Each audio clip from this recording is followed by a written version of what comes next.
Hey viewers, my name's Cara. I'm your host for Tuesdays here on the Pagan Perspective, and this week we're talking about gemstones and crystals and their place in our practice.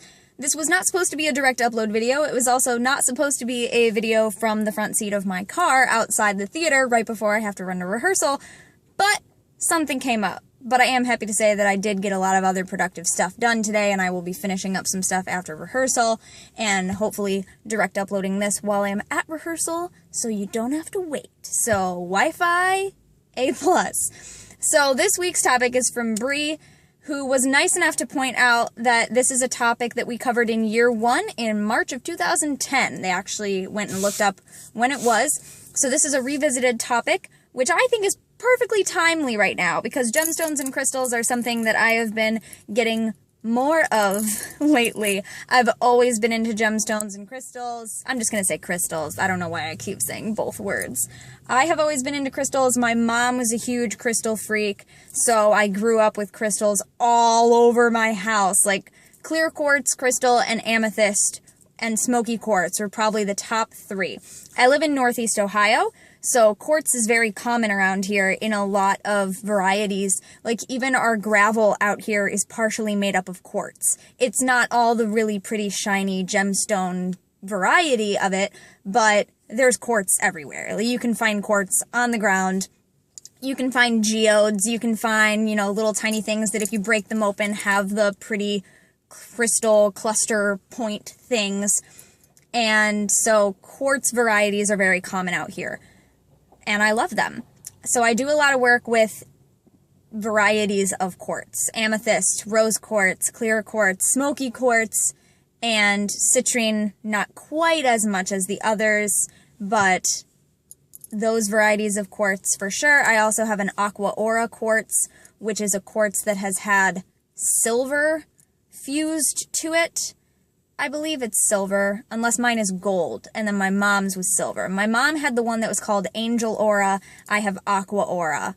Aqua Aura is blue. So it's either gold or silver, whichever one makes it blue, and then my mom had the other one. But these days, the top few crystals that I have on me on a daily basis, you can actually see happening right now. If you had asked me this even as little as 2 months ago, this answer would have been different. So as of right now, and especially for the past few weeks, the top crystals that I have been keeping on my person at any given time are obsidian, labradorite, and amazonite. The amazonite was kind of an accident because I bought this bracelet from the medieval fair from my friends who are my crystal supplier. That's where I get my crystals that I use in my jewelry that I sell on my Etsy, which, by the way, there's nothing listed as of right now today. I just checked and everything was either sold out or expired. So, which is good. I like having kind of a blank slate, and then I can, put some new things up there. But anyway, my friends that I get my crystals from, they actually have their own mine. They own their own land of mines. And so I pretty much know where the stuff comes from. It comes from the same people. I bought this amazonite chip bracelet from them a few years ago. There's so much sun happening right now. And I intended to make earrings and make, little necklaces and things out of it. And I ended up wearing it home that day from the fair, and I haven't taken it off since. I mean, I take it off whenever I take off my jewelry, like to do dishes or when I shower and stuff like that. But on a daily basis, when I put jewelry on, this amazonite bracelet has been on my wrist for years. And then I also started wearing a lot of labradorite. I have a few different labradorite necklaces, one of which is this little labradorite teapot that I actually got from Brendan when we were at witch camp together. I have another one that has an amethyst in it. Brendan made these. So I have my little labradorite teapot. And then after that, I recently, at the Ohio Renaissance Festival, from the same people because they travel a bit, so they were also at OREN, I bought this labradorite chip bracelet from them, and I also bought a snowflake obsidian because I didn't have any snowflake obsidian. I have been wearing a black obsidian that one of my newest best friends bought for me as kind of a best friend necklace type thing. She has a matching one, so I've been wearing that every day. Like, I think I've only taken it off when I have to be in costume for the show, and even then I keep it on my person. And what else am I wearing? Oh, and I'm also wearing a tiger's eye that a friend of mine bought me for my birthday because it is a Leo stone. And I have done some work with tiger's eye over the years, and it happens to be this friend's most worked with stone, so they got it for me. So I have been wearing this one on and off, not every day like I do the obsidian and the labradorite and everything like that. So the top stones that I have been wearing and working with on a daily basis are labradorite, obsidian, and the amazonite I just wear all the time. But quartz is a huge thing. Like if you were to come to my house, I have amethyst and clear quartz and rose quartz everywhere. Everywhere, seriously. I also went through a phase, probably when I was like 16-ish, when I was in love with fluorite. So I have a pretty good little fluorite collection, and I tend to keep them all together. And James, actually, who is a YouTuber on and off and used to be on the Pagan Perspective, gave me a big fluorite point at one point, a couple years ago, I think. So that was a big one. And yeah, so generally, the thing that I use the most for health is probably smoky quartz, because I use that for its ability to draw out negativity from the environment surrounding it.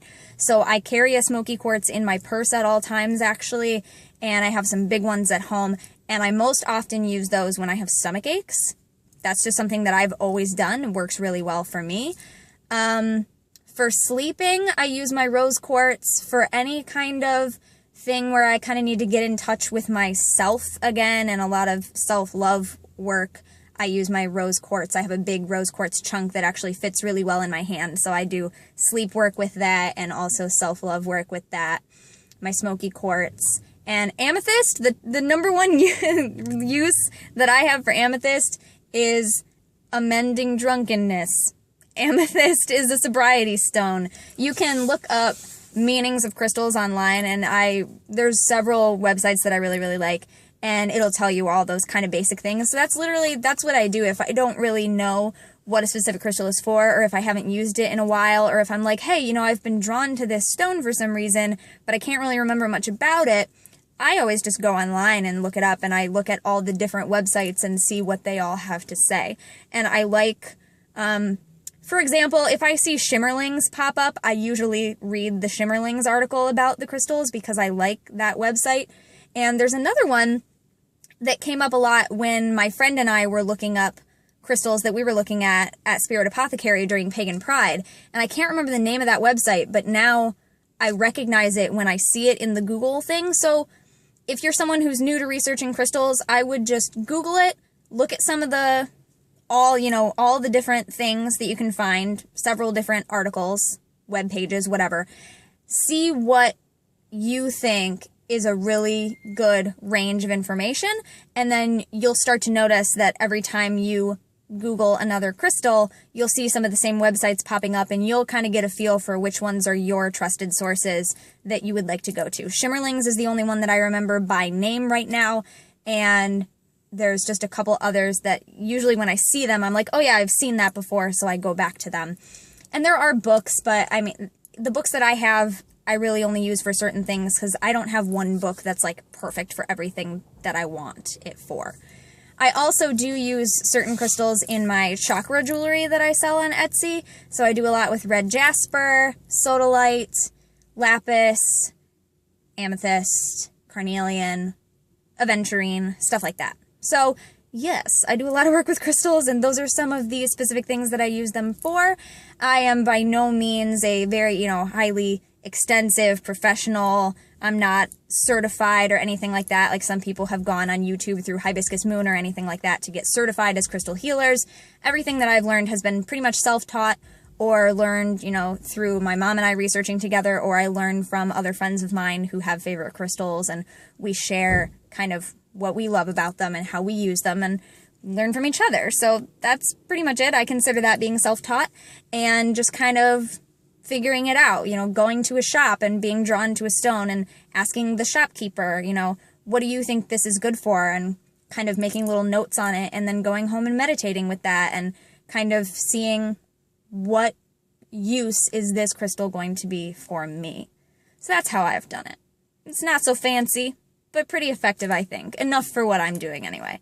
So, it's been 10 minutes. I gotta run inside because I know I'm about to be late. So I will see you guys next week. Thank you very much for watching. Leave some comments below and tell me what your favorite crystals are or the things that you work with the most often. Maybe your top 3 that you keep on you at all times, top 3 that you love to work with, whatever, and what do you use them for? And I'll see you next time. Don't forget to be awesome, blessed be, and goodbye.